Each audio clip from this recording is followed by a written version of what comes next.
36-year-old Jessica Downing used to suffer from a crippling fear of breast cancer, especially after watching her mother die from the disease about a year ago at the age of 54. For months, she struggled with whether to go through genetic testing to determine if she were at high risk of developing breast cancer herself.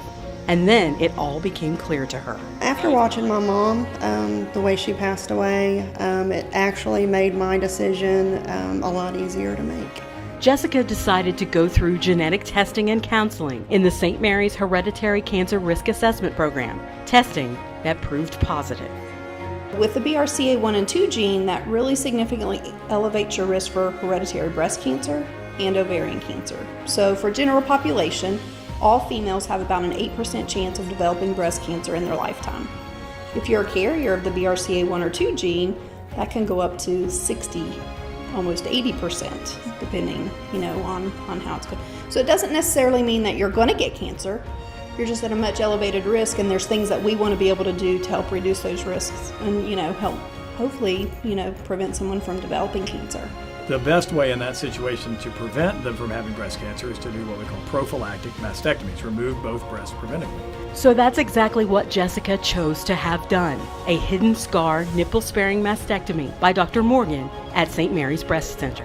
The fear's gone. Like, my chances of getting cancer now, I've went from sky high to I think 11% now. Yeah, and now that we have so many options for reconstruction, those patients can have that surgery, can significantly decrease their risk for breast cancer, and can have essentially a normal appearance after the operation.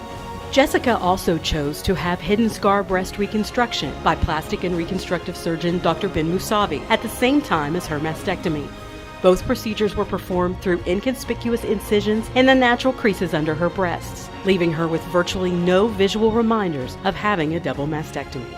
I think that'll be a big thing, for gene-positive patients to know that even if they are positive, there's a great outcome and a great expectation for their surgery.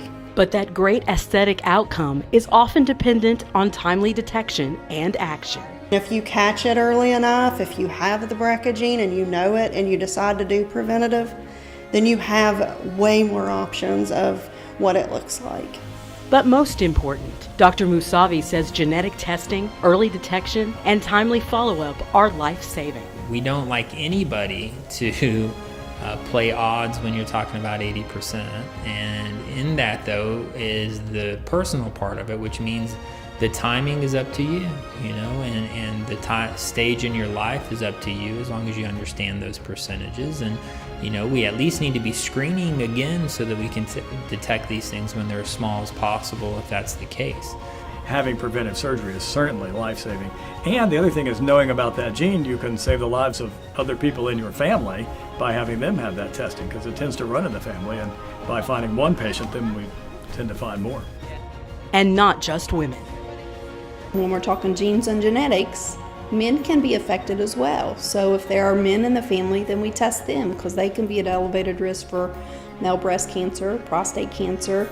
So we are going to do some things, differently with them, but also they have a chance of being a carrier.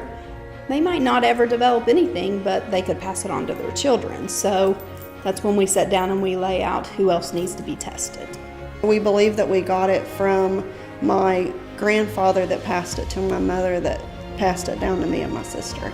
Knowledge is power. You can do a lot with it, and there's a lot that we can do to help them. So, some people don't want that though. Some will decide this is not something that I want to do, and that's okay. But a lot of people will come and see me and say, I may not really want to know this for myself, but I need to do this for my family. And that means a lot. For Jessica Downing, it means peace of mind, knowing that she stands a good chance of living a long life with the people she loves. Sometimes you gotta just realize that your family needs you, and if you don't get your testing, you don't do your routine mammograms, you don't take care of things while you have the opportunity to take care of things, you could blink, be 54 years old, and deceased. There's nothing more in the world that my kids want more than to spend time with my mom, and she's gone. If she would have had the genetic testing done at, say, 35 years old, she would be still alive today. I started my process less than 6 months ago, and I'm done. And I do not have that fear anymore of not being here, like my mom's not here. For more information, please contact the St. Mary's Breast Center at 304-526-8221 or visit our website at st-marys.org.